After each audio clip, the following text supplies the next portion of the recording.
Om Shanti, Om Namo Bhagavate Vasudevaya.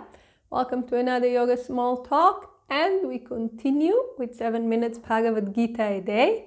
We started reading from chapter 5, the Yoga of Renunciation of Action, and we saw that the chapter is starting with Arjuna's question. You're telling me that to renounce action is so good, but then you're sending me to perform action. And we know the two are mutually exclusive. I cannot be at the same time active and inactive, right? So what's happening here? So first off, we heard in chapter 4 what it really means to be inactive. So we know that externally we can be inactive, but still internally very active, and vice versa. Externally we can be very active, and internally we have completely renounced.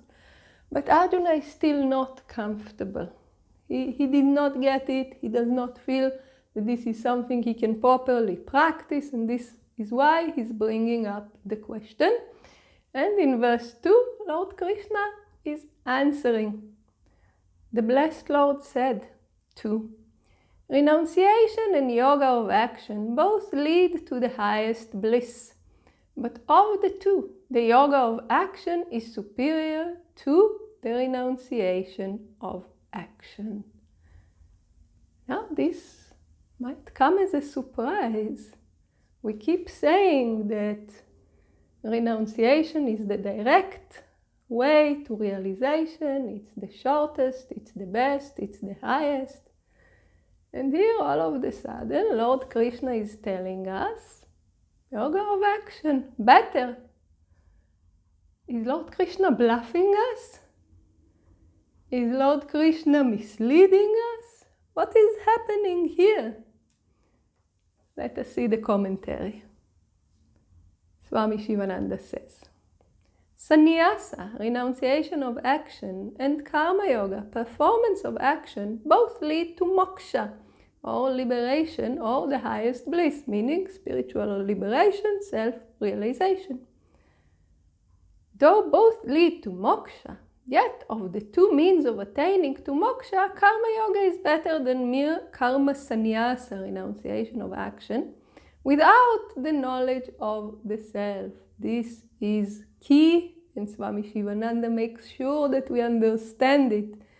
But renunciation of action with knowledge of the self is decidedly superior to Karma Yoga. So what's happening here? Analogy. Swami Shivananda wrote about 300 books, and from his teachings and lectures, his disciples collected the materials and published about 100 more. So we have about 400 books under the name of Swami Shivananda. And in one of them, he says the necessity for sannyas, for renunciation, for becoming a Swami. Other one, the practice of brahmacharya.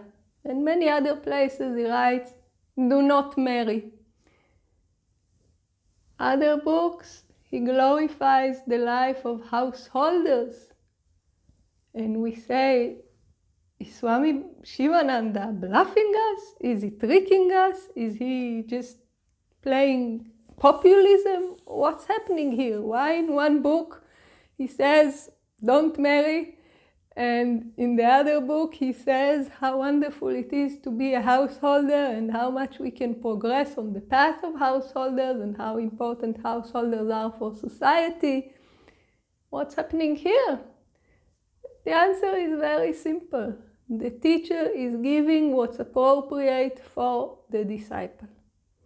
For some of us, due to our karmas, samskaras, householder is the path. And Swami Shivananda explains to us how to be a good family person, how to do it in a dharmic way, how to support society through the life of a householder, of a family person.